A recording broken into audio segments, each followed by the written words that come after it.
go. Yes, Chaz is recorded. I don't know whether everybody saw that, heard that. So, yeah, it is recorded and it will come out in 24 hours. And so lots of people won't be able to make it tonight, and they'll get the recording as well. So if you guys are interested in how many people we have here this evening, we've got 102 people live. So that is why I would like, if you don't mind, for the chat to be quiet from when we start, and just pop the question and answers questions in the Q&A area, unless we have some tech issues, in which case chat me and tell me that it's a problem. So let's get started this evening. I'm really excited about this topic. I had great fun putting this together for us. So we will get started. By the way, this beautiful picture is, shout out if she's around, from Bridie Rose Photography. And she did that for me. It is her own dog. Isn't it gorgeous? But yeah, let's get started, shall we? So a little bit before we start about who I am. So I'm a veterinarian. I graduated from Massey in 2015, and then I did 6 years of mixed practice. I love mixed practice, didn't like some parts of it, and I really found behaviour was something I was really interested in. So I went and did some more exams in veterinary behaviour, and I did that last year and started Veterinary Behaviour Services NZ. So I'm based in the Waikato, and I'll tell you a little bit more about the things that I offer and do at the end of this call as well. But just thought I'd let you know who I am so you can introduce myself. So the first myth we're going to start with this evening is every dog learns differently. So I've heard in consults, but Rottweilers need discipline. They need a different style of training to other dogs, or lots of different breeds. I've heard that about German Shepherds. I've heard, this breed is different. You have to train them differently. You can't use treats with this dog type. Old dogs can't learn new tricks. I've heard that one as well. So actually, ultimately, they do learn the same, but they have different motivations.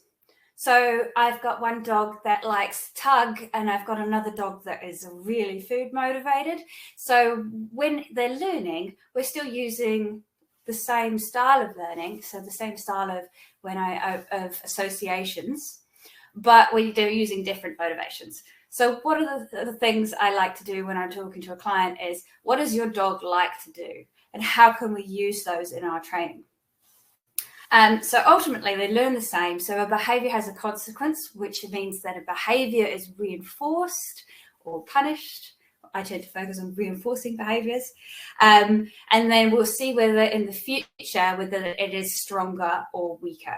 So you can't tell if a behavior has been reinforced or learnt until in the future when it becomes stronger. So that is the first one for this evening, starting out easy. My next one is, a dog that is misbehaving needs more training or more discipline.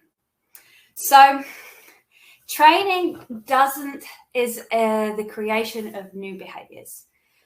So it doesn't tend to solve emotional issues. I don't think training a dog, obedience work, is going to help a separation anxiety issue. And punishment or discipline can actually cause a dog to either shut down, which means that they look like things are working because often they just stop behaving in that way. So behavior is suppressed. But has that changed the emotion underneath? Are they still scared of that thing? Are they still struggling when they're being left? So discipline can actually have a lot of fallouts. And also the other thing that a dog could do, instead of shutting down, is that they could then start showing signs of aggression and escalate the behavior. So a dog that's misbehaving needs more training or more discipline. I find actually we need to find the causes, the function of the behavior, what it's doing for the dog. And also, in some cases, yes, training that means that we can teach them an alternative. So if I've got a dog that's rushing up and barking at something, we can teach them an alternative when somebody walks past, which would usually be something like, come and find me and get a treat. I have taught dogs that are barking at the door with the doorbell to go and sit on their mat when the door rings. So misbehaving is also subjective. Like, some dogs will find that some people will go, a dog's misbehaving because it's barking. And it may well be that that's a natural, normal behavior. Other people will go understand that and go, so everybody's perception of misbehaving is also different. Anyway, so I thought that was a really good one for us to start with. And yeah, I really quite liked my little dog with his dog sign. So in summary, a dog that's misbehaving may not need more training. It might need help with the emotions that it is dealing with. So a lot of problem behaviors and behavior problems that I deal with, actually training can help, but it doesn't solve. Right, this is a really common one that I found in the vet clinic. I want my dog desexed because desexing will fix it. And I'm a vet, right? I am pro desexing. I am pro not having lots and lots of puppies running around and dogs roaming because they're looking for mates. Desexing can help some behaviors. So it can help with roaming, especially with boy dogs looking for girls. It can help with marking, which is urination in a territorial way. But yeah, a lot of people think that if they desex their dog, then that's going to stop a lot of behaviors. In some cases, aggression between multiple dogs in the household, it can help sometimes. It depends on the situation and whether it's between two entire dogs and how that looks. Humping is a really common one that people say that it should fix. Humping isn't always sexual behavior. It can be arousal, it can be self-soothing, it can be, so when I say arousal, I mean excitement. So actually, I find desexing, we need to figure out what the problem behavior is that you're struggling with and discuss that and make sure that we are actually addressing the issue. So in fact, actually, I find that dogs that are struggling with some fear and anxiety issues, desexing will actually worsen it because they are actually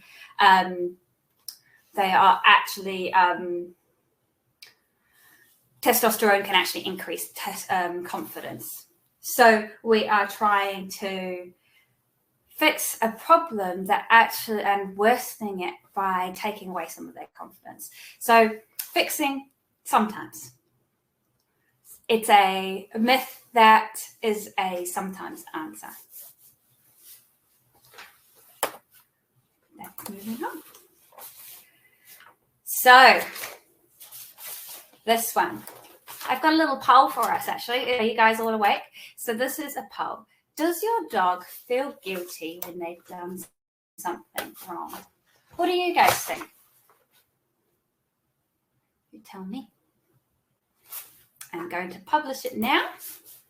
And it's just a yes, no answer on the screen. Let me know what you guys think.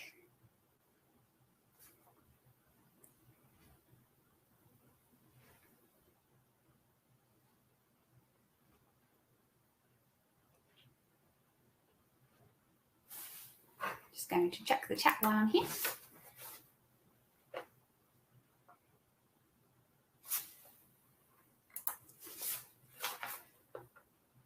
Awesome, awesome. I'll just wait until it starts moving.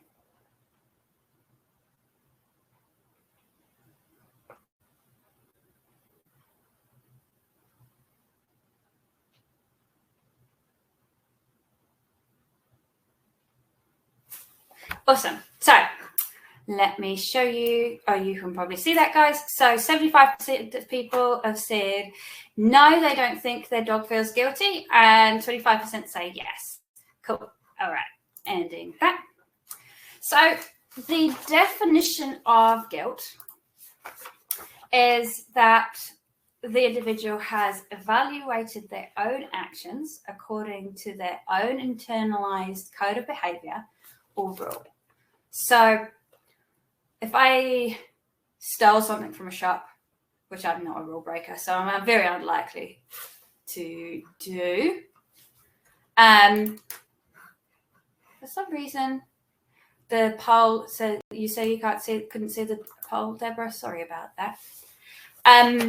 So if I stole something from the supermarket, internally I would feel guilty. I would feel really awful about that. I might go back and I might tell them, to be honest, because internally I would feel pretty awful about it. So it is a form of I can never say that word, Jess.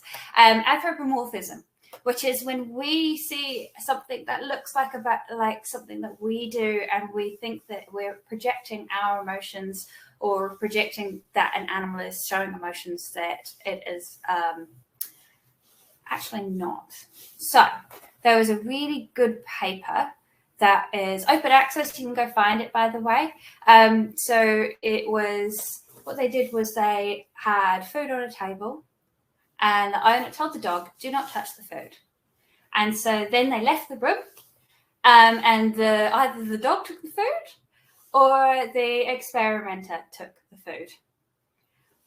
So they showed that when they came back in and the owner scolded the dog because the food was gone, whether or not they took it. So they didn't know whether or not the owner didn't know whether or not the dog took it. They actually found that the dogs that took it did show more intense appeasement fear signs. So this look that we see here is a dog that is fearful, that is showing appeasement signals that says, please don't hurt me.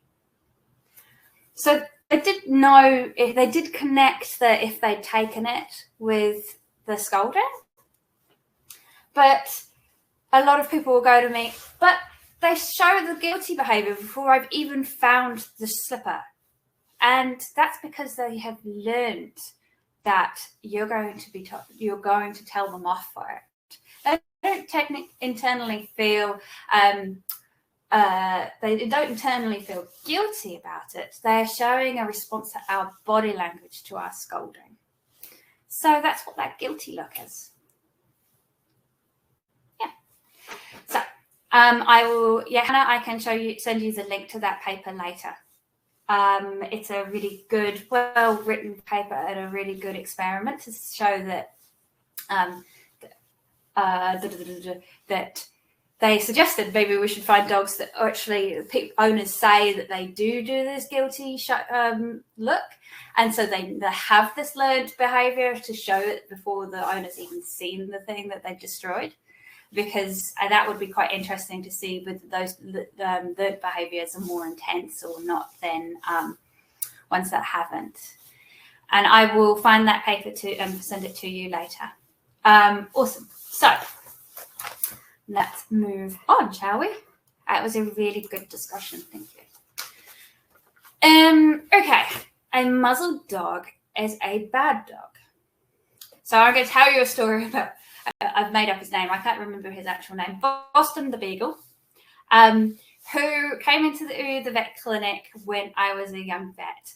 And Boston liked to eat roadkill, and he got constipated. Now, this happened 3 or 4 times, I believe, before we said to them, guys, and he was so fast. They'd be walking along the road, and they'd just turn around, and he was on lead, and he'd already grabbed the thing, and they were eating it before they could stop him. I've got dogs that eat rocks and things. They just eat things really quickly. Now, he was the first dog that I said, we really need to get your dog to be muzzle trained because he eats things that he shouldn't. So that is one reason you might say a dog that's muzzled on a walk. But it may well be that dog is wary of other dogs. And so a muzzle actually keeps everybody safe. If one dog is wearing a muzzle, it's a lot easier to break up a fight. It could be that it cues people to keep their distance and not to reach out. I have a lot of people who go, oh, can I come up and touch your dog? If he's wearing a muzzle, you don't get that. And if your dog doesn't like being touched and is actually scared of people, it's a really good cue to keep them away. Or for other dogs. We also use it a lot in the vet clinic to prevent bites and allow us to treat these dogs, because obviously they're in pain, so their threshold, they're more likely to bite in response to pain or any of the things that we have to do in the clinic. I have muzzle trained my dogs, because I can imagine if one of them breaks a leg and I have to lift him up into a car, he's going to have a muzzle put on. Now, if he is muzzle trained, and I mean taught to wear a muzzle and is comfortable in a muzzle, and we can do that. And there's a really great website, and I'm going to share this in the chat right now. I'm just going to type it in, called the Muzzle Up Project, which has some really good videos and information about how to fit muzzles. I like these big basket muzzles because they can pant and breathe comfortably in them. So the Muzzle Up Project, go Google that. That's a really good resource if you're thinking about how you would train a dog to wear a muzzle and where to find those things. And Kat, yes, I know you're a really big advocate for muzzle training. She's got a beautiful bright green muzzle, which is great because it's a really clear cue to keep people away, and I think it's fantastic that she's done it. Awesome. Right, moving forward.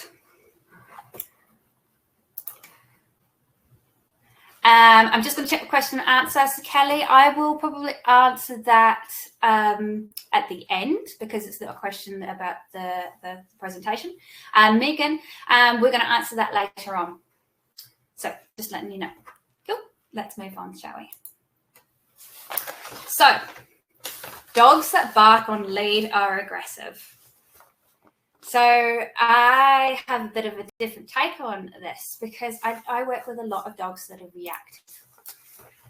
So aggression is hostile, injurious, destructive behavior towards another individual, human or another animal. So aggression is a whole range of behaviors, and it's usually a symptom of emotion. Okay, so, but a dog that's barking on lead, is that a side of aggression? So barking has quite a lot of different causes, right? So we have excited barks, we have anxious barks, sometimes we'll find that with separation anxiety, fear-based barking. So then we have attention seeking and boredom. So fear-based barking is actually something that I see in a lot of reactive dogs, or excited barking that turns that gets overboard because they're the frustration that is involved when they're on lead. So fear-based barking, if you bark and lunge at something, often they keep moving, right? So they leave. So that then becomes a learned behavior that it works really well for dogs to make that scary thing leave. And you'll see dogs that do this along fence lines, right? So there's somebody jogging past and they'll bark at them. They'll go running up to the fence and bark at them. And the jogger's just like, oh, the dog keeps moving. It's behind the fence. But the dog's going, awesome, that worked. I learned that's going to work for me in the future. That person has left. So yes, so Liz, yep, I did mention that excited dogs also bark. So dogs that bark on lead can also be really excited as well. So that is another thing that they can be doing. I'll answer that question, Bridget. Would muzzles help with retraining dogs that have fought? Yes, but I'm not saying we muzzle them and throw them into the deep end of the swimming pool. I say that muzzle is a management tool. So yes, certainly one of the things we do when we're dealing with dogs that have had fights is that we will muzzle them both or one of them. Linda, could you pop that? And also just a reminder, guys, don't pop your questions in the chat if you don't mind, if you could pop them in the question and answer. Your dog barks even when people stop. Yeah, what do I do? Actually, that's a really big question. I'm not sure that we can answer that tonight. But if they stop, yes, but they're still there. They've not left. So he's going to keep barking probably until they leave. Awesome. And yes, large dogs scare people when they bark, and they look terrifying, and they are scary when they bark and lunge. But accepting and understanding the emotions behind those makes a lot easier for us to help that dog and that owner, and for us to go, okay, that's fine, I'm out of here. Which we were going to do anyway, right? Because we weren't going to send a meter away from a dog that's barking and lunging on lead. Okay. I'll say. Right. So dogs form a dominance-based social hierarchy, just like wolves, and that we need to be the pack leader. So I've put this in a one-liner, but we're going to break this down. So we're going to break it down and talk about each of the parts of this. So wolves. What does a wolf social hierarchy look like? So we tend to compare dogs to wolves a lot. So it's really important that we understand what the social behavior of wolves are and how they differ from dogs. So wolves, for a start, are group hunters, not scavengers. And so they actually have a different way of feeding. I'm not saying that dogs don't hunt, because they do. And I'm not saying that wolves don't scavenge either. But the main form of feeding for wolves is hunting, versus dogs, where their main form of food was scavenging. So in a wolf pack, we have a breeding pair, and it was called the alpha and beta, so the breeding pair. And then around them in the pack is their offspring. So their offspring, including adults. So their pack is usually made up of family members. I'm not saying that non-family members don't come in, because they are allowed in often. But most of the pack structure is a family. So they all contribute to raising the puppies. And there's only one breeding pair, usually. And those pups stick around. So they form a pack, as in a family unit. So they used to think, when we first did the research of wolf social behaviour, they looked at captive wolves that were unrelated and put in let's think of it like Survivor Island, in an enclosure with limited resources, and they formed a hierarchy, which was this one is the top dog gets the resources the most. So therefore, we thought that they formed a dominance-based hierarchy. But actually, when we looked at free-ranging wolves, we found they formed this family unit. Now, how does that compare to our dogs? So our dogs, like I said a second ago, so they're scavengers. And so that is one of the reasons that they were domesticated. So the dog packs are formed usually by unrelated individuals, and the size of the pack is fluid. So it's determined by the amount of resources in the area. We're talking about free-ranging dogs, by the way. Well, we can talk a little bit. If we're thinking about how that relates to our own dogs, that is something that we need to think about and be able to relate. So free-ranging dogs, usually they form packs, something from 2 to 8 to, I think the biggest pack they looked at was a 27 dog pack. So it depends on how many resources they are and also the breeding status of the individuals. Now, dogs are promiscuous, and they don't have a single breeding pair like the wolves do, and they're really flexible. And they actually have a really flexible way of communicating, and so that is a very different way to our wolves. Pups are raised by mothers, though occasionally we do see others help, but it's not like the pack where they all contribute to the raising of the pups.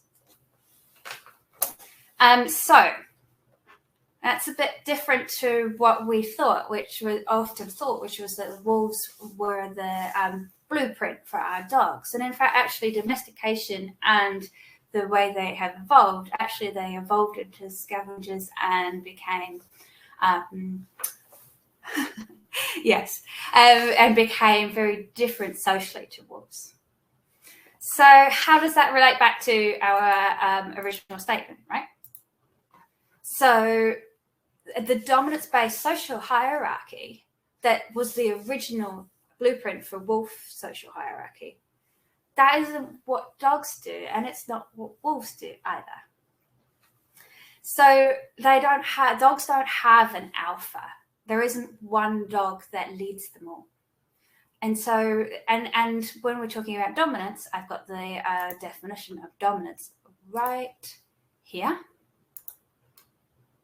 So dominance is a relationship between individuals of the species that is established by force, aggression, and submission in order to determine who has the priority access to resources. So what that means is I've got two dogs. I've got Bo and I've got Louie. Bo really likes his toy. He's really into it. And so he takes the toy. Now, Louie's not actually interested in the toy, but so today Louie is a bit interested and he wanders over and he thinks about taking it and Bo goes, that's mine. So in that moment, Bo would be the labeled dominant part of that. He would be the dominant dog in that interaction. Right? But now tomorrow, he's not interested in that toy. Louie wanders over and goes, cool, I've got the toy. And yeah, Chris, thank you. Your three change who's in charge regularly. So there's no one that's usually in charge. I mean, Bo would definitely be the one that wins out in the majority of our interactions. But tomorrow he might not be interested in that toy. And then does that mean that Louie is the dominant dog? I'm not sure so this is not a structure like that. So also, we've just said in here that dominance is a relationship between individuals of a species. So do we have dominance interactions between dogs and humans? Technically not. So it's also been called a personalities trait, right? So that is the dominant dog. But if you put that dog in a different pack of dogs, is he going to be dominant? Is that his personality club? So it's not a dominant, it's not a personality trait. Any questions on that before we move on? Because it's quite a big subject. And there's been a lot of talking about the alpha training and dominance theory, and is that we have to be dominant to our dogs and that we have to be the leader and the alpha, and we have to tell them what we want of them by being the top dog. And actually we've just discounted all that by looking at their social hierarchy. So yeah, it's everywhere. If you have a trainer that tells you that your dog is being dominant towards you, that you have to use punishment-based training, and if you have somebody that tells you that you have to be the alpha to your dog, that's not a trainer that is up to date with the latest understanding of dog behavior. If you would like to know where to go to find trainers that are up to date and accredited, you would either go to the Association of Professional Pet Dog Trainers New Zealand or Companion Animal New Zealand, and I can share those in the chat. Awesome. I will do that right now. And if you've got any questions, this is the moment to pop it in there. I'm just going to put the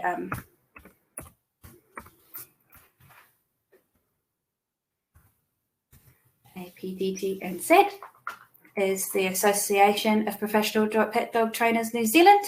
And then Lindsay has just put CANS, which is Companion Animal New Zealand. Awesome. Yes, Alana, cats are the boss. My cat was in here earlier and I had the dogs in here as well. And he was like, this is my spot. And the dog said, okay.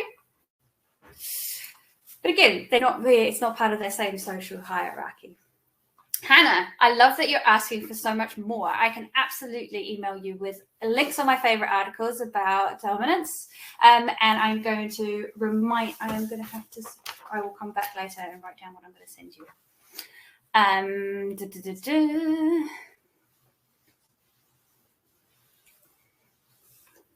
Okay, so we haven't got any questions right about that at the moment. Linda, we are going to talk about the resource guarding a little bit later, and we can talk about reactivity at the end as well.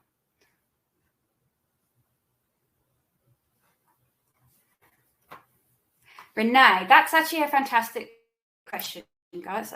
We can show. So the question was nature versus nurture for puppies and behaviour. Both. So behaviour development comes from, Lindsay has shared the Companion Animal New Zealand accreditation scheme. So please go there if you'd like to go to find some accredited behaviourists. So both for nature versus nurture. So when a behaviour develops, yes, genetics is part of that, but so is learning history. So the current understanding is you can have a dog that has a tendency to be more sensitive, and then if it has a learning history where it then has traumatic experiences or punishment-based training, then it can become even more so. So both is my answer to that. Awesome.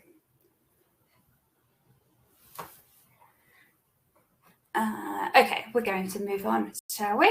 So if dominance hierarchies aren't so relevant into the human-dog relationship, how should we describe it? Dr. Kat, I describe that as leadership. So I reinforce behaviours that I do want, and I ask for alternative behaviours when I have a behaviour that I don't want. So I lead my dog into the behaviours that I prefer. So I have a family relationship with my dog. He's part of the family, but I don't think he has a hierarchy with me where he's trying to be dominant. And I am not concerned that the behaviours he's showing are him trying to exert dominance on me.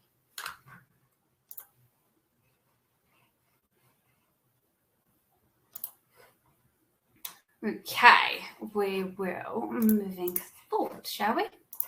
Renee, I will answer that question later. So Linda and also Tanya asked me a question related to this first. So dogs on the sofa. Why do dogs, if dogs shouldn't be on the sofa, it tells them that they are higher than you in the pack. Now we've just discounted that we're not part of their social hierarchy. So why would letting them on the sofa be putting them above you? Sofas are comfy. They are high. They like to sit up high. They are really valuable spots for them to be on. If you're having trouble with the sofa, if your dog is showing conflict behaviour around the sofa, then absolutely we start changing the dynamic around the sofa. But ordinarily, my dogs jump on the sofa, my dogs jump into bed with me, it's not going to create problems in itself. But if you are having problems with the sofa, then that is something that there are things that we would work through. So Linda and Tanya both asked about why does your dog circle before it lies down? Now, there's a couple of theories about that. One is that they're just checking out the environment and making sure that, it's safe before they lie down. Some of them say that it's just trying to make sure that it's comfortable, and it's like, patting the pillow before you lie down, like make sure that, put it in the right position. And also, I think those are the two theories that we've got at the moment. I think it's an innate behaviour. It's something that they do naturally. It's not a behaviour that they learn to do. It's something that they do naturally. Right. So, this myth, that we should be able to take our dog's food and toys off them. So now this has created a lot of insecurity in dogs. So I've worked with a lot of dogs that have become very insecure about their toys and their food, and are concerned that we're going to take them off them. So once they become concerned that we're going to take it off them, then they actually can escalate behavior. So if I reach towards the toy and he growls at me and I go, you can't growl at me. I'm going to grab that and take that away from you. Next time he won't growl. He may snap at me because he knew that I was going to take it. And he told me he didn't want me to take it. So I then went in harder. And so then he had to escalate his behavior to get me to listen. So absolutely, resource guarding is a problem when it becomes escalated. But in the early stages, we can actually help our dogs feel more comfortable about us around their food and their toys. So instead of going in and taking food, we go in and add food and go, look, me coming up to you and coming up to you is a good thing. Here, have some treats. Here, have a higher value toy. So then when I do have to take something off of him, he's not going to run away with it in his mouth, and he's also not going to growl at me when I approach. So he's like, oh, no, that's okay. You can come in closer. That's fine. And then we teach them to drop. So we teach them to trade. So therefore, it becomes more of a, I trust you with my thing, and I know that it's a good thing when you take my stuff.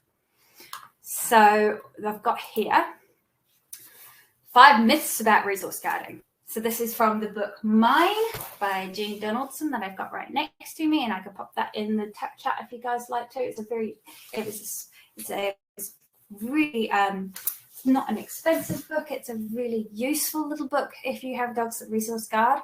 But also, if you have a dog that resource guards, call a behaviorist. Go onto our campsite, call a veterinary behaviorist. We come and help you guys.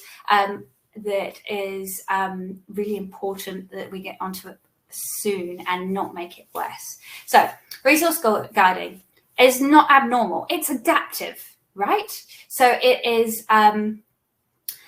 abnormal. It's as in it's adaptive, as in it's a survival instinct, right? So I like to think of it like I've got a bowl of chips, right? And my partner keeps on reaching over and grabbing those chips off me.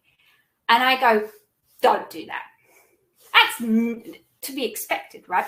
Don't take my chips. Go get your own chips, you know? So it's something that we all express, and it is actually normal behavior for dogs. So the second myth is that it's purely genetic and cannot be changed. We discussed that earlier on nature versus nurture, right? So nature is definitely, you can have a dog that is genetically wired to be more likely to resource guard. But that doesn't mean that learning history isn't part of that development too. So it's cured by abundant resources. So you're annoyed about me taking your fries. So have all of the fries. Just have, there's loads of them. You shouldn't be concerned about them because there's lots of them in the environment, right? But dogs don't think like that. And in fact, actually, that can make them more nervous because there's more things that they have to worry about you taking. So we've already talked about dominance. It's a symptom of dominance. So he's trying to dominate us because we try and take his food, and he is actually, being dominant by saying no. And the last myth is that it is a result of spoiling your dog. And I hear that a lot about a lot of problems. It's because he's been spoiled. It's because he hasn't had obedience training. It's because he hasn't had rules. Now, didn't we go back to the beginning and we said that training is not the cure to all problems? Obedience training is not about this sort of emotional concern about you're taking my thing. So, spoiling your dog. And I hear that a lot, and I have a lot of clients that go, is it because I have allowed him to do things like jump on the sofa? And I go, no, this isn't to do with the sofa. This is to do with the fact that we've taken away his food, or even if we haven't taken his food, he's still really concerned about the possibility of us doing so. And this is my last one. So it's okay. My dog is friendly. We've all heard that in the park, and he's come bowling on up to us. And actually, my dog is in either this dog tolerant or dog selective, or possibly even the dog aggressive range. And he doesn't like that overtly friendly dog. So dogs have a tolerance spectrum. So they usually start at this dog social end. They love other dogs. They're really keen about all other, everybody's my friend. They're the dog that's at the beach that everybody likes. They don't care if another dog comes running about straight up to them. And then we've got the dog-tolerant dog. This is the one we see down at the Raglan Beach still. He tolerates other dogs, but he's a bit different. He's not actually that keen to interact with every dog. Some dogs he'll play with, but, others, yeah. And the same, then we've got to our dog selective. So he actually tolerates some dogs, and other dogs he'll go away. I'm not interested in you. And then we have our dog-aggressive dogs that are, nope, I can't deal with any dog that comes up to me, even if it's showing really friendly behaviours. So dog tolerance spectrum is a spectrum. I don't know where your dogs sit, but I have my dogs are, somewhere in the middle for one of them, and one of them's a little bit more towards the choosy end. So being able to recognise that and actually go and recognize that just because your dog is friendly doesn't mean that other dogs all love him. And being aware that actually the running up to other dogs is actually a really strong, hard thing for dogs to do to other dogs, and that could be responded to quite strongly if that dog is actually quite tolerant of dogs, but doesn't like it when they come rushing in 100 miles an hour. Awesome. So I've got a little bit of how you work with me. So as a veterinary behaviourist, I do a lot of in-person behaviour consultations with dogs that have separation anxiety, fear issues, aggression issues, inter-house issues. I also do cats and horses, which is really good. So I'm based in the Waikato, but I come to Tauranga and Auckland regularly. If you want to just touch base with me, I've got a phone consultations. I can also do Zoom consultations if you're further away than I travel. And I also do one-on-one training and coaching sessions for behaviours that are singular and a problem, but there isn't sort of that emotional side of things as well. You can find me at vetbehaviour.co.nz. Or you've all found me through the Facebook or through social media, so you can send me messages there. So I've got here any questions. Oh, I should say also, I have here a little offer. So if you are here this evening, you can click on this offer, and that gives you a discounted phone consultation. So it's usually $80 and it is $50 if you have this link. So there you go. And I'm going to go find some questions in the chat. Kat says, highly recommend Zoom-based for those of us out of town. Yeah, we had a really good Zoom consultation last week, and it was really good to connect like that. I've done quite a lot of people now in the South Island and also the Hawke's Bay by Zoom. So it's a really good way to do things. Let's have a look at our questions. I'm going to go right back to the beginnings.